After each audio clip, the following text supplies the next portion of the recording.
इही दिन मारा था कान्हा उड़ाए रंग गुलाल, दिन मरा था कान्हा उड़ाए रंग गुलाल।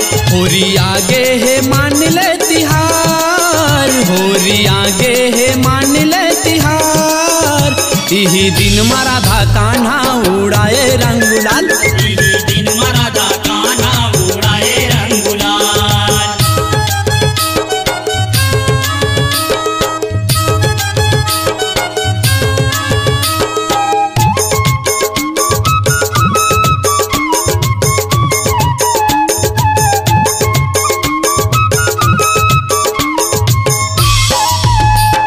राधा बपरी खड़े हवे कान्हा में छिराए, कान्हा में छिराए संगी कान्हा में छिराए।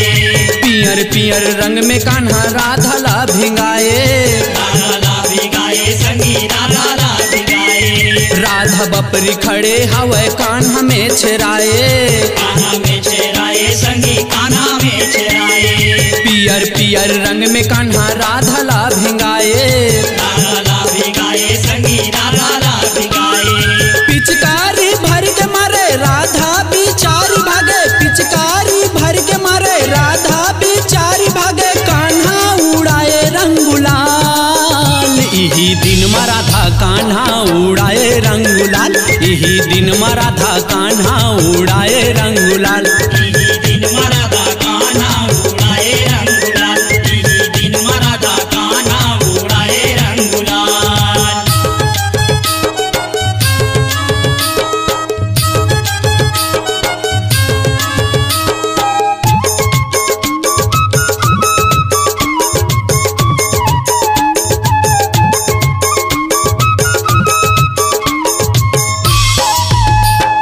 बिलवा के गोठ सुन के राधा दौड़त आए, राधा दौड़त आए संगी राधा दौड़त आए। राधा मोहन संग मिल के सखीला भगाए, सखीला भगाए संगी सखीला भगाए। बिलवा के गोठ सुन के राधा दौड़त आए, राधा दौड़त आए संगी राधा दौड़त आए। राधा मोहन संग मिल के सखीला भगाए, सखीला भगाए संगी सखीला भगाए।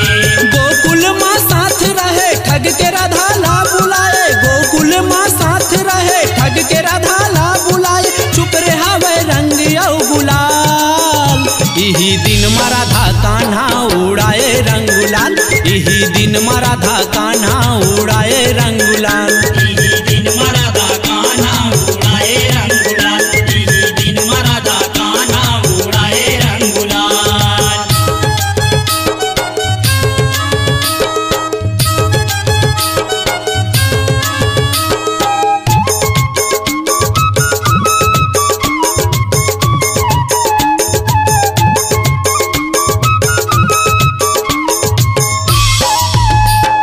लाल जी हाँ लीला देखे झनकला बताए, झनकला बताए संगी झनकला बताए। बंटी रघु गीत लिखे कोसरिया गवाए, कोसरिया गवाए संगी कोसरिया गवाए। लाल जी हाँ लीला देखे झनकला बताए, झनकला बताए संगी झनकला बताए। बंटी रघु गीत लिखे कोसरिया गवाए, कोसरिया गवाए संगी कोसरिया गवाए। रोमा मंडली गाए राधा मोहन संग आए, रोमा मंडली गाए राधा मोहन संग आए, मिलके उड़ाए रे गुलाल, इही दिन मारा था कान्हा उड़ाए रंग गुलाल, इही दिन मारा था कान्हा उड़ाए रंग गुलाल, दिन मरा था कान्हा उड़ाए रंग गुलाल, दिन मरा था कान्हा उड़ाए रंग गुलाल। होरी आगे है मान ले तिहार, होरी आगे है मान ले तिहार, इही दिन मारा था कान्हा उड़ाए रंग गुलाल, इही दिन मारा था कान्हा उड़ाए रंग गुलाल, दिन मरा था कान्हा उड़ाए रंग गुलाल, दिन मरा था कान्हा उड़ाए रंग गुलाल, दिन मरा था कान्हा उड़ाए रंग गुलाल, दिन मरा था कान्हा उड़ाए रंग गुलाल। अपनी आवाज को दीजिए एक नया मुकाम। डिजिटल रिकॉर्डिंग की दुनिया का जाना पहचाना नाम स्वरांजलि। जहां गूंजती हैं ध्वनियां अपनी माटी की सौंधी सुगंध के साथ। छत्तीसगढ़ी संगीत के विविध रंग जो पहुंचाते हैं पूरे प्रदेश में डिजिटल रिकॉर्डिंग के संग। स्वरांजलि स्टूडियो, नेमीचंद गली नंबर 2, गंजपारा, रायपुर।